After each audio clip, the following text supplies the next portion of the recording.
Good morning, River City. I hope you guys are doing well today. My name is David Tillman, one of the pastors here at the church. And if you're a visitor with us here this morning, we want to say welcome. We're so glad that you're here. You have joined us in what is week 6 of our series entitled Life is Too Short. And if you're one of those people that likes to kind of know up front what's the bottom line, where are we going, that would help you feel comfortable today, you're in luck, because I'm going to tell you that the title of the message this morning is Life is Too Short to Waste Your Work. And I'm excited about the message today because I think God has some maybe clarifying or maybe some principles today that are really going to help us with this 1/3 of our life that we spend at work. And you know, as I thought back about work in my life, my work life started when I was 16, but in the next several years and all the way through college, I had a ton of jobs. And like you probably, some of the jobs you had you thought were great, and then some of the jobs you had you thought were not so great. So this is kind of a rundown of how some of mine went. I started at a restaurant. I worked as a lifeguard. I worked as a landscaper for one 16-hour day, which is a really long story that I will tell you later. That was the end of it. Delivered office supplies. I sold copiers. I worked at the front desk of a hotel. These are some of the things that I did in those years. But as the summer of 1990 approached, I was super excited about my prospects for that summer. My parents would always start warning me a couple months ahead of time, summer's coming, you are working. You can find one or we'll find one, and theirs were terrible. So I knew I needed to get out ahead of this thing, and I was in luck. We were at my Gigi's house, my grandmother's house, eating some of her amazing food, sitting at her dining room table, and sitting right there, my Uncle Kenny. Everybody in their family has an Uncle Kenny. He may not be named Kenny, but Kenny is the guy in your family that knows everything about everything, and he knows every person that knows about everything. If you have a problem, all you have to do is just talk, and Kenny will solve it. So Kenny decided he was going to solve my problem, and he said, I've got a job for you. I've got the job for you right here. And it sounded pretty incredible. I was super fired up because this is what he told me. Now, this is not the exciting part, but kind of the essential part. He said, it pays pretty well. I'm like, okay, that's great. I need that. And then he said, and you can work 40 hours a week, which sometimes in summer jobs, that's tough to get. I was like, hey, man, that sounds great. And I wasn't really excited about it, wasn't on board with it until I heard the name of the company. And he said, hey, you're going to be working at this warehouse, and it is for the Universal Cheerleaders Association. Keep in mind, I'm 17 years old at the time, and I'm like, so I'm envisioning in my mind, I'm going to a warehouse that's going to be me, somehow lucky me, because Uncle Kenny managed to work in the warehouse. Everybody else is going to be cheerleaders from all across the globe. And I'm like, Kenny, I think I'm in. And he says, in fact, Kenny, I'm not sure that this is just for the summer. Do they have anything that goes on past this? Because I think I might want to work here. And he said, no, all you need to do is you need to go down there and talk to them. Just fill out some paperwork because I know this guy. He's looking for people, and he'll get you in there. So I go down and I fill out the paperwork. He hires me just like Kenny said that he would do, and he takes me for a tour of the warehouse. Well, as I'm walking around the warehouse, I'm a little confused because there's nobody in the warehouse at all. It's completely empty. So I'm walking around the warehouse, and I'm trying to play it cool. Eventually, I say, hey, where's all the people? What I'm really saying is, where are all of my coworkers, that I thought were going to be here for me, and we were basically going to be having a big party back here. And he said, well, don't worry, because when it gets to the summertime, this place is going to be full. You're going to have so much work to do. Once the cheer and dance camp season starts up, we got more work than we can we'll be so glad that you're here. I was like, oh, okay. So feeling better about the situation, I go home, I show up in a few weeks. Well, when I show up for a few weeks, it took me, guys, 30 minutes to realize I had made a grave error. I'm walking around in this warehouse, which now it's the middle of the summer, there's no air conditioning. So I'm walking around in the warehouse noticing that the people that I thought were going to be there still weren't there. It was just people like me that were there, and we were just shoving spirit sticks and all of these little tapes, sending out to the dance camps and all this stuff, sticking them in the box. And when I finally had the courage to say to one of my coworkers, what's going on here? He gathered everybody up. This actually happened, and he goes, hey, listen to what he thought was going to happen here this summer. Listen to who he thought was going to work here. This is hilarious. And so they had a lot of fun making fun of me. And he goes, no, here's how it works, dummy, is what we do is we take all this stuff here and we put it in the boxes and we send it out to the cheer and dance camps where all of the girls are. There's no girls here. It's just us. And so for the rest of the summer, I was not hanging out with my new best friends. I was in there in the smelly warehouse for 8 hours a day with these dudes and with my manager, stuffing stuff in boxes. My manager, which by the way, to this point in my life, is the only person I've ever met named Gar. So if you know a guy named Gar and you're from Memphis, it's probably him. Great guy. He was a great manager to work for. But the thing about it, on the other side of it, driving home after that day, I felt tricked, honestly. And it was my own fault, but I felt trapped. I felt depressed. I was reevaluating my life choices that brought me to this moment. I don't know if you guys have ever had a job like this, but in the car, I dedicated myself to when I get back to school, I'm going to work so hard. They're not even going to believe it. They're not going to believe I'm going to outwork everybody in my class because I'm not ending up back there where I was. And I woke up like every day dreading going down the street to this warehouse and spending 8 insufferable, boring hours with the smelly dudes at the warehouse. And the thing that really concerned me, though, the bigger concern was, is this the way that the rest of my life is going to be? Right? Am I gonna wake up every day and just dread going to work? Am I going to go to sleep at night dreading waking up in the morning because then I know I got to go down the road to work? So when the summer was over, what I decided is that I really needed to make a change in how I approach this 1/3 of my life, because I really wanted to make this part of my life count. It's too big. 90,000 hours is what they tell us that we spend at work over a lifetime. So here's what I thought. Is it possible that I could really enjoy what it is that I'm doing, or is it something that I have to suffer through? And I remembered that story this week as I thought about the incredible inflection point that we're in as a nation. And not just as a nation, but as a world. Because of all the changes over the last 2 years, if you didn't know, in the workplace has changed completely. Maybe your job hasn't, but it's pretty incredible what's happened across the globe. And nobody's described this better than a guy named Anthony Klotz. He is an organizational psychologist and also professor at Texas A&M.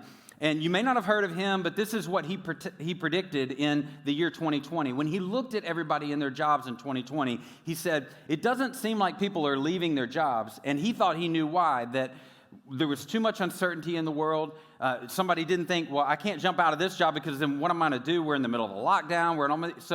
So what he thought was everybody's staying at their jobs until all of this is over. But what he predicted that was pretty brilliant is as soon as this is over, as soon as the lockdowns are over, as soon as people feel safe, as soon as they feel like they can go back out into the community and into the workforce, he predicted that people would leave their jobs en masse. And so what actually happened was something that even he couldn't believe that he was this right about this. The numbers are this. 50 million people in the United States alone in 2021 left their jobs. And what he called this ahead of time was the Great Resignation. The Great Resignation. Now, Jill Geisler, who is a Loyola Business School professor, she described the reasons in her research why that people were leaving their jobs. And I thought these were pretty insightful. I want us to look at them together. One of the reasons she said that people worked from home and discovered that they liked it. Another reason, they recaptured time that they had spent commuting and helped educate their kids, and some people liked that. They saved money they would have spent on vacations or dining out. So maybe they didn't have to make as much money because they're like, man, I'm spending a lot more. They experienced loss or grief, and a lot of us have experienced that. They missed being with their families due to COVID restrictions. They kept, this is great, they kept greater distance from unpopular managers or irritating colleagues. They got away from them and thought, I want to stay away from them. They had time to think about their futures and what matters most. And guys, I think really that last one right there sums up the rest of the others, that as people thought about what they had been through, as they thought about what mattered most, many came to the same conclusion that I had come to leaving that warehouse, that it is time for a change. And I love the message for today because one of the major changes that happened in my life, the way that I view work, happened when I heard a message by Louis Giglio in 2011. And when I heard him describing from the scriptures what God has to say about his purposes for our work, it's like a lot of the things that God had been teaching me and that I'd been learning just snapped into focus. And I saw for the first time, okay, this is what God wants the purpose of my work to be. And I hope that these insights will help you or maybe just remind you why you do what you do. The first error that I realized that I had made is that I viewed work as a curse. Is anybody else there? You can just be honest. All right, nobody's gonna be honest about that. But here's the thing. This is what I thought, and maybe some of you have this view. I thought, well, Adam and Eve, they fell in the garden. And if they hadn't fell in the garden, that we'd all be sitting around on a beach somewhere or in a mountain, and we'd just be kind of enjoying this life. But because of the fall, we all have to work really hard, and this is a curse. That's really what I thought. And I would go back to Genesis chapter 3. And I remembered I had heard this teaching so many times, read these verses. This is what God says after the fall. And he said to the man, because you listened to your wife and ate from the tree about which I commanded you, do not eat from it. The ground is cursed because of you. You will eat from it by means of painful labor all the days of your life. It will produce thorns and thistles for you. You will eat the plants of the field. You will eat bread by the sweat of your brow until you return to the ground, since you were taken from it, for you are dust, and you will return to dust. Not a very happy picture of work there, is it? And so that's what I thought. Okay, this is what it is right here. It's a curse. It's going to be terrible. The best that I can hope for is I'm just going to get to the weekend, or maybe I'm going to plan the vacation, or I'm going to squirrel away some money and retire early, or even better than that, I'll win the Powerball, and this whole thing will be over. But what I realized as I really looked into that closer is that it's not that work was cursed, but it's the circumstances he's talking about that are difficult there.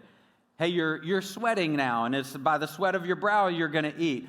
Even he mentions that childbirth, which is work, childbirth, I've heard, is hard now, right? It's painful now. The work that you're doing becomes hard, but it's not that work itself was a curse. In fact, what I figured out is that work was not plan B, but work was actually plan A, because back in Genesis 2, this is what God says. He gets done with creation, and he turns to Adam, and he says this, the Lord God took the man and placed him in the Garden of Eden to work it and to watch over it. So right there, we see that the original design for work was that it's not a curse, but it's supposed to be a partnership. So God creates Adam out of the dust. He creates the earth. He creates the garden, puts Adam in it, and he says, hey, I want you to tend this and to care over the garden. So it's supposed to be he's God's representative in that place, carrying out the work of God with God on planet earth. He's inviting him to join him because they're in relationship. Hey, this is something that I want you to join me in. King Solomon, later in Ecclesiastes 3:12 through 13, listen how Solomon describes our work. He says, I know that there is nothing better for them than to rejoice and to enjoy the good life. It's also the gift of God whenever anyone eats, drinks, and enjoys all of his efforts. I love that because Solomon said that this is the good life. And I just wonder how many times I've gone to work and said, man, this is the good life right here. But he's saying, look, if we have the ability to work, we have energy in our body, we have health in our body, and we can go and we can work. And then on the other side of that, we can enjoy what we get from that, the fruit of our labors, and we can eat and drink and sit back and say, man, this is good. He's saying that's the good life, this partnership with God in our work. And so I was thinking, if it's supposed to be a blessing, then why is it that so few of us, or maybe just put it on me, why is it that so often in my life I've not realized this blessing in my life and I've viewed it a different way? And for me, the answer came when I saw the teaching of the Apostle Paul in the New Testament. And this is really going to be our anchor text. If you've got your copy of the Scriptures, or it'll be on the screen, in Colossians chapter 3, Paul, who was a really religious guy, brought up in the best religious schools. He is also a tent maker by trade. Well, he meets Jesus one day, and everything changes. And he goes from being a tent maker for his job, but then also planting churches. And so he gives us, in a letter that he wrote to some people at Colossae, where he started a church, he gives us a teaching which I think is the definitive teaching on what is to be the purpose of our work. And this is what he says in Colossians 3:23 through 24. He says, "Whatever you do, do it from the heart, as something done for the Lord and not for people, knowing that you will receive the reward of an inheritance from the Lord. You serve the Lord Christ." And I love that right there at the beginning, we're just going to kind of walk through this phrase by phrase, but right there at the beginning, he answers the question of the what of our work. And really, in answering the what, he kind of skips past it. He says, what is it that I'm supposed to do? And Paul says, whatever you do.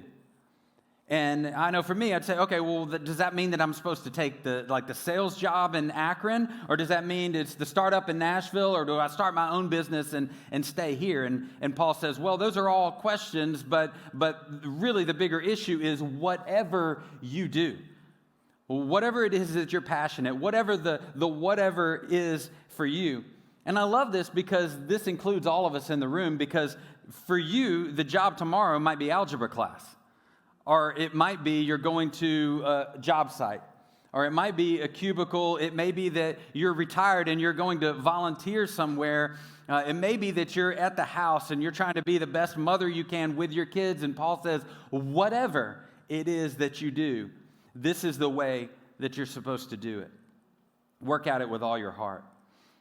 And I just want to, just a little side here, and this may be obvious, but if we're supposed to do our whatever we do to the glory of God, and as if we're working for God, it makes sense that the whatever we do can't be something that dishonors God. So if you're the loophole guy, it's I can't be like, I'm going to be the best cat burglar in Memphis for the glory of God. Doesn't work. So it's got to be something that honors God. But Paul says, aside from that, whatever you do, and the first thing he says is work at it with your whole heart. And I love that because he's saying that in our work, it's important first that we're passionate about what we do and that we do good work. And the reason for that is that we're not working for other people to please other people. He said we're supposed to work as if we're working for God. So that means that whoever's on the org chart above you, whatever that looks like, or maybe you're the top of the org chart. He says that whoever that is, you're not supposed to work for that person or for other people or to please everyone else. You work as if you are working for God. And one of the ways that people can tell that is by the quality of the work that you do. And I love, there's an essay written by Dorothy Sayers. She wrote it at the end of World War II. It's called Why Work? And the whole thing is great, but what she does in this essay is points to why the quality of our work as believers is so important. And she invites us to imagine walking into a first century carpenter shop. And imagine that carpenter shop was in Nazareth. And imagine that it wasn't just any carpenter shop in Nazareth, but one run by Jesus of Nazareth. If you needed a table and you went into this carpenter shop, what kind of table would you imagine that it would be? Would you think it would be a beautiful piece of craftsmanship that's symmetrical and sanded and painted and just you step back from it and say, now that is an incredible table? Or would you think that it's kind of a janky table that, I don't know what the first century equivalent of sugar packets are, but you're grabbing those and shoving them under there so that you can just eat your meal? And if you did buy a table like that from Jesus of Nazareth, and that was his work, would you then walk out of there assuming that this must be the guy that spoke the earth into existence? And she says, certainly not. It seems silly, but yet for us, that's why she's saying it's so important that what we do represent whose we are, because the work that we do reflects on him. And our bottom line for today, or at least one of them, and this may be hokey, but you'll remember it because it is and because it rhymes, but the purpose of the work that you do is to point to the God at work in you. Our work shows God to the world. And when our work is good, it paints a clear picture of God to the world. Because the worst thing that we can do, the guy or the girl that you don't want to be, is the person at work that talks about God all the time and about all the difference that God makes in their life and has the sticker on the car, but they are the worst employee in the building, and everyone knows it. And so what that work says to everyone else is, I love God, but I don't really care about any of you. We all know that, right? We've felt that. Instead, what we want to do through our lives is that the presence of God in my life matters. It changes me, but you should be excited about it too, because what it does is it makes me better here in the office. It makes me produce better work, but it also makes me a better coworker or boss or whatever. I love how Scott Sauls said this. Author Scott Sauls summed it up this way. When faith and work are truly integrated, Christians should become known as the bosses everyone wants to work for, the colleagues everyone wants to work alongside, and the employees everyone wants to hire. That's so good. But our work is an evidence of the difference that the presence of God makes in our life, and that points to the glory of God. And I love how next Paul turns to, he says, okay, don't work like you're working for human masters, but work as if you're working literally for God. And I love the way that he paints this next. He says, because you will receive an inheritance from God, who is your reward. And then he ends the whole thing by saying, it is the Lord Christ that you serve. And the importance of that is that if we're working for God, that he is the Lord Christ. He's saying there's nobody higher than God, and he's the one you work for. That means that he notices everything that you do. And I don't mean that in a negative way, like you standing there going, that is a terrible table you made. I'm so disappointed. No, I mean on the other side that he sees everything that you do. Every single one of us has been at a job where you don't feel noticed, or where you feel slighted, or you are slighted, or maybe your boss is just rude, or the people around you. Nobody ever notices the work that you do. He's saying, no, but God sees all of it. And it's even better because he's God in heaven. He's able to reward you for the work that you do. So if you don't get rewarded where you are, it doesn't matter. You don't have to walk around depressed because he is God and he sees. And then also, if there's any injustice that's happened, that's okay too, because God is able to see that and he makes injustices right. And the other thing that's great about it is you don't have to prove yourself. You can look down on the ground, and I love to visualize this, but like before you even leave your house, you can look down on the ground and you can see down there in front of you, you know what, I am in Christ. And that means that I am his, and that means that I am fully known. And even though he fully knows me, he fully loves me. He fully loves me and accepts me. I am significant because I am his. There is no faithfulness or no little tiny bit of integrity that I show at work that he's not going to see, even if no one else does. And there's no giant failure that I could fail that he can't forgive me. So I am walking out of the door free from all of that. I'm walking out of the door secure in Jesus. I am significant because I am his. What a huge difference that makes when you step into the building, because you're not having to prove all of that there. You have that with you. And guys, these truths freed me up so much. When I really began to experience the presence of God in my life, it changed me. I began to realize that there's actual joy in the presence of God. Having him in my life matters. And so I started to pray and saw that God actually responds when we pray, that he didn't just die for you and raise from the dead so that you could go to heaven one day, but he will talk to you and that he will guide you. I've been in church my whole life, and I'm ashamed to say that I never knew that. It kind of shocked me. Like, he's alive. Oh my goodness. He will speak to me. He will guide me. I was in church my whole life, but I realized this week that when I think back on it, I was in church, I knew everything, but I was honestly bored with God. That feels crazy to say it out loud. I was committed to God. I was committed to church. I was committed to following God, but I wasn't excited about a relationship with God. But once I started to experience that reality in my life, it changed everything. It changed my whole life, but it for sure changed how I went to work. And only really now can I see it looking back, because when God changes you from the inside, you don't see it, but looking back on it, I realized this really did change the way that I went to work. Because I want to tell you, about a different warehouse that I worked in a few years after the first warehouse. It wasn't better work conditions. It was still an unair-conditioned warehouse. Also, not heated. So when I was working in the summer, it was at a place called UPS. Maybe some of you guys have worked there, and you've loaded or unloaded trucks. It's hard, and it's cold, or it's super hot, or whatever it is, but it's a hard job. And another thing that made it really hard is that I had this trainer that was supposed to be teaching me how to load. There's a way to load the boxes in the truck, and it's important that you do it that way. And this guy, his job was to come in there and just make me feel terrible about the way I was doing it. He would literally, I would have, a whole wall of boxes, and he would just walk in there and go, well, this is all wrong, and tear it down and walk out. He wasn't bigger than me. He was about my age, and I did think about fighting him a couple times. But I thought that was probably frowned on, so I was just like, all right, so I'm going to learn how to do this.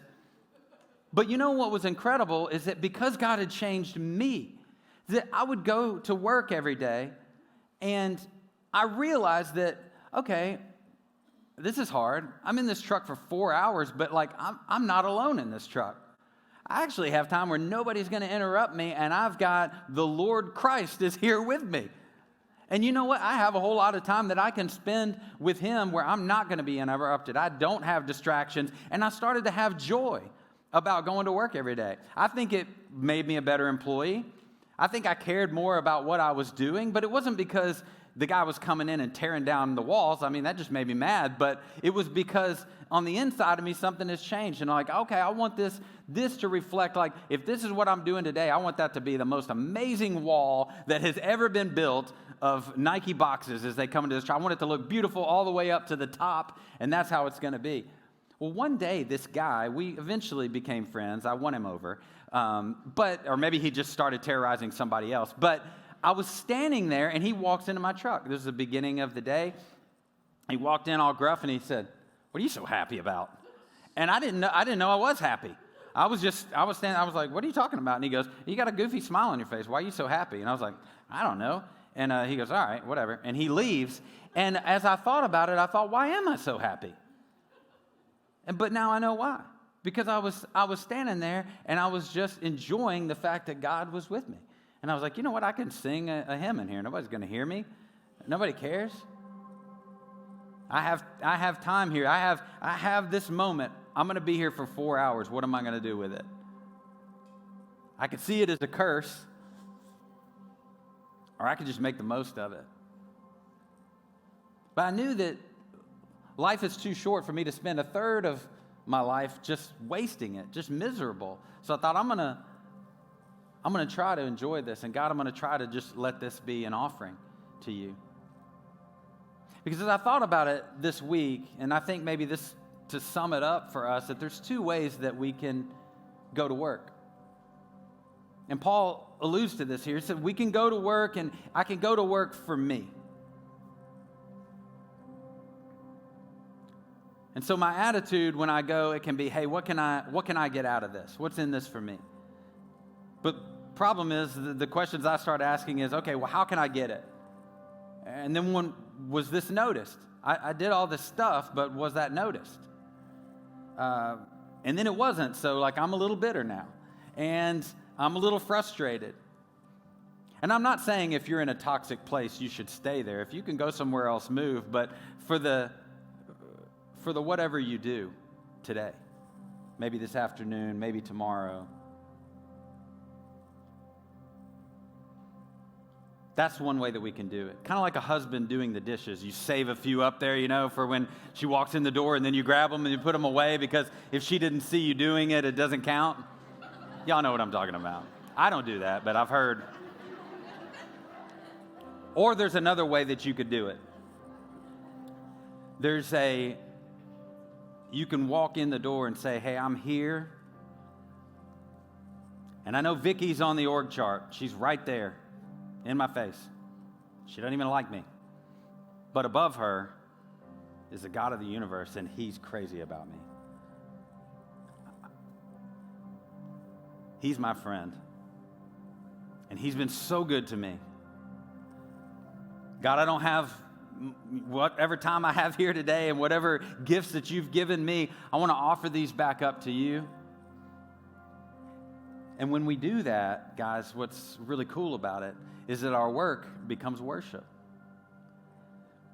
Because we're not doing it so that everybody will notice us or so that everybody will think we're awesome or so that we can get a promotion. We're doing it because we're saying, God, this is what you've stewarded me with. You gave me this garden and you said, hey, stand here and tend it and watch over it. And I've got this and I'm going to offer this back up to you. And God, whatever you can do with it, this is my life. This is a third of my life. Take it and use it for your glory, God. And I promise you that the people around you will notice.